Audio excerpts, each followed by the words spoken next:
വാണിയംകുളത്തു നിന്നും കാണാതായ 3 അംഗ കുടുംബത്തെ ഷൊർണൂർ പോലീസിന്റെ പ്രത്യേക അന്വേഷണ സംഘം കർണാടകയിലെ ചാമരാജ് നഗറിലെ വാടക വീട്ടിൽ നിന്നും കണ്ടെത്തി.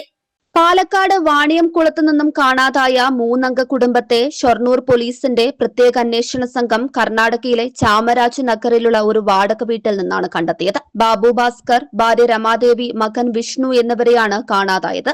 ജൂലൈ 9 പുലർച്ചെയാണ് പനയൂർ സ്വദേശികളായ ഈ കുടുംബത്തെ കാണാതാകുന്നത്. ബന്ധുവിന് വിവാഹത്തിൽ പങ്കെടുക്കാൻ പോകുകയാണെന്ന് അയൽക്കാരോട് പറഞ്ഞാണ് ഇവർ വീട് വിട്ടത്. ബിസിനസ്സുമായി ബന്ധപ്പെട്ടുണ്ടായ 36 ലക്ഷത്തിലധികം രൂപയുടെ കടബാധ്യതയെ തുടർന്നാണ് ഇവർ നാടുവിട്ടതെന്നാണ് പോലീസിന്റെ പ്രാഥമിക അന്വേഷണത്തിൽ വ്യക്തമായത്.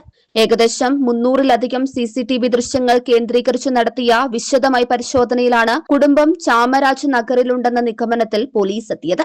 ഇവർ സഞ്ചരിച്ചിരുന്ന പിക്കപ്പ് വാൻ മലപ്പുറം വഴിക്കടവ് നാടുകാണി ചുരത്തിന് സമീപം ഉപേക്ഷിക്കപ്പെട്ട നിലയിലും കണ്ടെത്തി. കർണാടക അതിർത്തിയിലേക്ക് മൂവരും ഒരുമിച്ച് പോയെങ്കിലും മകൻ വിഷ്ണു മാത്രം വാഹനം തിരികെ കൊണ്ടുവന്ന് ഉപേക്ഷിക്കുകയായിരുന്നുവെന്ന് CCTV ദൃശ്യങ്ങളിൽ വ്യക്തമായിരുന്നു. കർണാടകയിലെത്തിയ പോലീസ് സംഘത്തോടൊപ്പം ബാബു ഭാസ്കറിന്റെ മൂത്ത മകൻ വൈശാഖുമുണ്ടായിരുന്നു. കണ്ടെത്തിയ കുടുംബാംഗങ്ങളുടെ മൊഴി രേഖപ്പെടുത്തിയ ശേഷം പോലീസ് സംഘം ഇവരുമായി കേരളത്തിലേക്ക് മടങ്ങി. ഇവരെ ഒറ്റപ്പാലം കോടതിയിൽ ഹാജരാക്കാനാണ് പോലീസിന്റെ തീരുമാനം. ഓരോ മുഹൂർത്തങ്ങൾക്കും അതിന്റേതായ സന്തോഷങ്ങളുണ്ട്. അതിൽ ചിലത് ഒരിക്കലും മറക്കാൻ പറ്റാത്തതും. Azad gold and diamonds, Thazhepalam, Tirur.